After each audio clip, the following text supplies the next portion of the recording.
لیکن پاکستان عدم استحکام کا، بدترین عدم استحکام کا شکار ہو جائے گا، اور اس کی وجہ یہ ہے کہ جب تک سیاسی استحکام نہیں آئے گا، جب تک پاکستان میں تگڑی حکومت نہیں آئے گی، اس وقت تک پاکستان کی معیشت بالکل ٹھیک نہیں ہو سکتی۔ اس کا جو اس وقت ایک تاثر ہے، کیونکہ ریٹ آف دا گورنمنٹ جو ہے وہ ختم ہو چکی ہے، رول آف لا ختم ہو چکا ہے، اور اداروں کو جو دھمکیاں دی جاتی ہیں، اعلیٰ عدلیہ کو جو دھمکیاں دی گئی وہ بھی ریکارڈ پہ آ چکی ہیں۔ اب پاکستان تحریک انصاف کی کور کمیٹی کا اجلاس ہوا ہے، اس اجلاس میں بھی بڑے سخت ترین الفاظ میں، یعنی کہ کسی بھی معاملے میں انہوں نے کہا ہے کہ ہم نے پیچھے نہیں ہٹنا، اور اس وقت آئینی، سیاسی، جمہوری، انتقامی، معاشی اور سماجی سطح پر جو بھی مسائل ہیں، جو بحران ہیں، یہ سب کے سب غیر آئینی اقدامات کی وجہ سے ہیں، اور یہ رجیم چینج کی ایکسٹینشن ہے، یہ تسلسل ہے اس کا جو کچھ ہو رہا ہے۔ اور پنجاب اور خیبر پختونخوا کی دونوں حکومتیں غیر آئینی قرار دے دی گئی ہیں، لہذا ایک ہی حل ہے کہ الیکشن کروایا جائے۔ یہ ہے پاکستان تحریک انصاف کا۔ اب پاکستان پیپلز پارٹی بھی 90 روز کے اندر الیکشن چاہتی ہے۔ نمبر 2 نمبر 3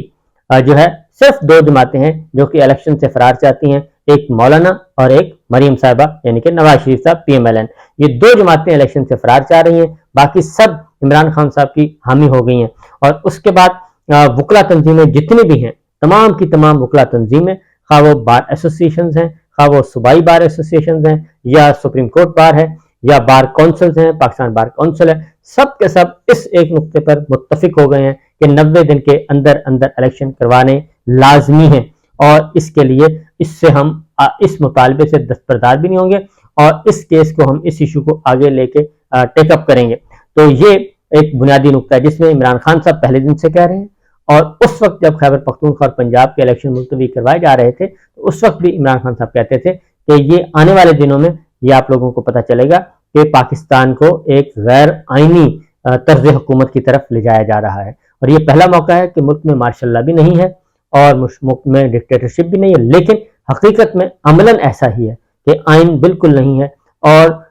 سب کچھ وہ بے لگام ہو گیا، پورے کا پورا تمام ادارے بے لگام ہیں، پوری کی پوری انتظامی مشینری بے لگام ہے، اور لوگ جو ہیں وہ بلک رہے ہیں۔ اور ساتھ ہی ساتھ اگلا جو کیا ہے وہ ہیلتھ انشورنس بھی، جو پاکستان تحریک انصاف کے ایک اچھا کام تھا، جو کہ ایک عام انسان کے لیے، ہر فیملی کے لیے تھا، ہیلتھ انشورنس، 10 لاکھ روپے کی ہیلتھ انشورنس، تاکہ کوئی بیمار ہو تو وہ کسی بھی ہاسپٹل سے علاج کروائے، وہ بھی بند کر دی گئی ہے۔ تمام عللے تللے چل رہے ہیں، 10 ارب روپیہ میڈیا میں جھونک دیا گیا کہ آپ نے عمران خان کو گالیاں دینی ہیں، گالم گلوچ بریگیڈ تیار کرنے کے لیے 10 ارب روپیہ دیا گیا، لیکن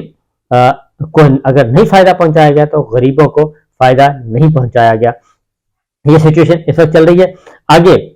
سارے کے سارے حالات اب 90 دن کے اندر پاکستان پیپلز پارٹی بھی اسی آگے، بلاول بھٹو صاحب نے بھی کہہ دیا ہے، تو آج اس ایک نقطے پر کہ 90 دن کے اندر الیکشن کروانا لازمی ہے۔ آج ملک بھر میں احتجاج، عدالتوں کا بائیکاٹ ہے، پاکستان بار کونسل نے اس کی اپیل کی ہے، اور تمام بار کونسلز، تمام بار ایسوسیشنز نے اس کو سپورٹ کیا ہے۔ اس لیے یہ جو چیز ہے، اس ساری معاملات کو دیکھتے ہوئے معاملات ہاتھ سے نکل چکے ہیں، بلکہ کیئر ٹیکر سیٹ اپ سے بھی اور ہماری اسٹیبلشمنٹ سے ہی، جو معزز اسٹیبلشمنٹ نے سوچا تھا کہ ہم اسی کاکڑ فارمولے کے تحت کاکڑ حکومت کو لے کے آگے بڑھیں گے اور باپ سے ہی کام لیا جائے گا، تو وہ باپ بالکل فارغ ہو چکے ہیں، اور اب ان کے ہاتھ سے بھی کھیل نکل چکا ہے، ہاتھ پاؤں پھول چکے ہیں، ان کو بھی میسج کنوے ہو گیا ہے کہ جناب آپ آئے ہیں عارضی طور پہ، آپ گورنمنٹ نہیں ہیں، آپ صرف ایک کیئر ٹیکر سیٹ اپ ہیں، اور کیئر ٹیکر کے بجائے یہ بن گئے ہیں چیئر ٹیکر، یعنی زبردستی کرسی پہ قابض ہو کے۔ اور اگر نگراں وزیر اطلاعات سے پوچھا جاتا ہے کہ جناب آپ الیکشن کے بارے میں آپ کا کیا خیال ہے، کب ہونے چاہیے، وہ یہ تو الیکشن کمیشن کا کام ہے، تو 90 دن کے بعد آپ کی حیثیت کیا ہوگی، یہ الیکشن کمیشن کا کام ہے۔ تو یہ سارا کچھ کیا جا رہا ہے، آئین کے اندر جو کچھ لکھا ہے وہ آنکھیں بند کرنے کے لیے، کیونکہ یہ وہ لوگ ہیں جو کہ جن کی کوشش ہے کہ یہ کام چلتا رہے۔ اب آتے ہیں صدر مملکت ڈاکٹر عارف علوی صاحب، ان کے بارے میں بہت ساری خبریں دی گئی، اور اب ایک دھمکی آمیز گفتگو بھی دوبارہ سے آ گئی ہے، اور وہ ہیں فیصل واڈا صاحب۔ اب فیصل واڈا صاحب کس کا میسج کنوے کر رہے ہیں اور کیوں کر رہے ہیں، اور یہ اتنا کیوس کیوں پیدا کر رہے ہیں؟ وہ آئے ہیں اور کافی عرصے سے بعد آئے ہیں، ویسے تو ان کا نام تھا وزیر داخلہ کے طور پہ نگراں کابینہ میں، لیکن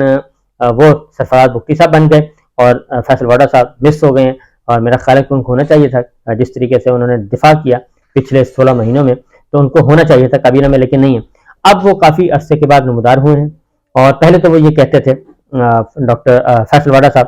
کہ پہلے تو وہ یہ کہتے تھے کہ ڈاکٹر عارف علوی صاحب نے کے خلاف وہ امپیچمنٹ ہوگی، ان کو بھی برطرف کیا جائے گا، یہ بھی جیل جائیں گے، ان کے بھی بہت دن برے ہیں۔ تو اب وہ اس بات سے تو ہٹ گئے ہیں، اب وہ یہ کہتے ہیں کہ جناب اب آرمی چیف کو یہ چاہیے کہ MBS ماڈل لے کے آئیں اور تمام سیاستدانوں کو اندر کر دیں اور اندر بند کر دیں اور ان سے ریکوری کریں، اور پھر آئین کیا ہوتا ہے اور قانون کیا ہوتا ہے، آئین کو ایک سائڈ پہ رکھیں۔ تو میرا خیال ہے کہ ایسی گفتگو اگر یہ ان سے کی جا رہی ہے یا کروائی جا رہی ہے تو آئی تھنک یہ از خود ایک آئین سے بغاوت ہے اور آئین سے غداری ہے، ہمارے ساتھ نہیں، پاکستان سے آئین سے غداری ہے کہ آپ سریعام یہ کہہ رہے ہیں کہ آئین کو ایک سائڈ پہ رکھ دیا جائے، آئین کی حیثیت کیا ہے۔ یہ سب سے بڑی توہین ہے پاکستان کی، پاکستان کے عوام کی اور آئین پاکستان کی، کہ ایک جو اہم دستاویزات جس کو کانسٹیٹیوشن جسے کانسٹیٹیوشن کہتے ہیں اور جس کو تحفظ حاصل ہے، اور اس کے بارے میں کہا جاتا ہے، سریعام کہا جا رہا ہے اس کوئی آئین شکنی کا دعوت دی جا رہی ہے کہ آئین شکنی کی جائے اور آئین کو کوئی نہ پوچھے۔ تو بہرحال ڈاکٹر عارف علوی صاحب پریزیڈنٹ آف پاکستان، جن کے بارے میں بہت ساری قیاسارائیاں کی گئیں، عمران خان صاحب کے وہ اوپنر بیٹسمین ہیں اور ابھی تک وہ وکٹ پر موجود ہیں اور وہ وکٹ پر موجود رہیں گے اس وقت تک جب تک کہ اگلے صدر کا انتخاب نہیں ہو جاتا، اور اگلے صدر کا انتخاب کب ہوگا؟ جب نئے الیکشن ہوں گے، اور اسی لیے نئے الیکشن جتنا ڈیلے کریں گے، عمران خان صاحب کے جو اوپنر بیٹسمین ہیں وہ ایوان صدر میں موجود رہیں گے اور وہ اپنا کام کرتے رہیں گے۔ تو یہ جو ہفتہ اب چند دنوں کی بات ہے جی، اگلے 5 سے 7 دن میں اس بات کا تعین ہو جائے گا کہ الیکشن 90 دن میں ہونے ہیں یا نہیں۔ صدر مملکت نے تاریخ دینی ہے، اور صدر مملکت اگر تاریخ دے دیتے ہیں تو پھر اس سے پیچھے نہیں ہٹا جائے گا۔ میاں صاحب مختلف حوالوں سے بات کر رہے ہیں، نواز شریف صاحب، اور وہ بھی واپس آنے کی تیاری کر رہے ہیں۔ تو میرا خیال ہے کہ ان کو واپس آنے میں کوئی رکاوٹ نہیں ہے، وہ واپس آئیں اور جب چاہیں واپس آ سکتے ہیں، اور وہ خود ہی ایک گئے تھے اپنے علاج معالجے کے لیے، اس وقت سے واپس نہیں گئے، تو میرا خیال ہے واپس چلے جانا چاہیے اور ان کو کوئی تاریخ نہیں دینی چاہیے، بلکہ جا کے مقابلہ کرنا چاہیے صورتحال کا۔ اس حوالے سے بہت ساری خبریں آ رہی ہیں اور آتی رہیں گی۔ بہرحال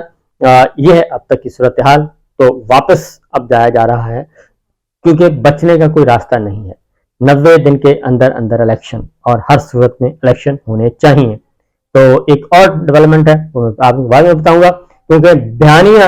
اس طرح سے بیانیہ نہیں بنے گا جس طریقے سے بنانے کی کوشش کی جا رہی ہے۔ بیانیہ تب بنتا ہے، بیانیہ مقبول تب ہوتا ہے وہ عوام کی امنگوں سے جڑا ہو اور اس میں عوام کے لیے کوئی فلاح و بہبود اور عوام کو بہتر مستقبل دکھایا جائے اور عوام اس کو سمجھیں، تب بیانیہ چلتا ہے۔ زبانی کلامی بیانیہ اب کوئی کامیاب نہیں ہوگا، اس کے لیے خواہ آپ جتنے مرضی بڑے دانشور لیں اور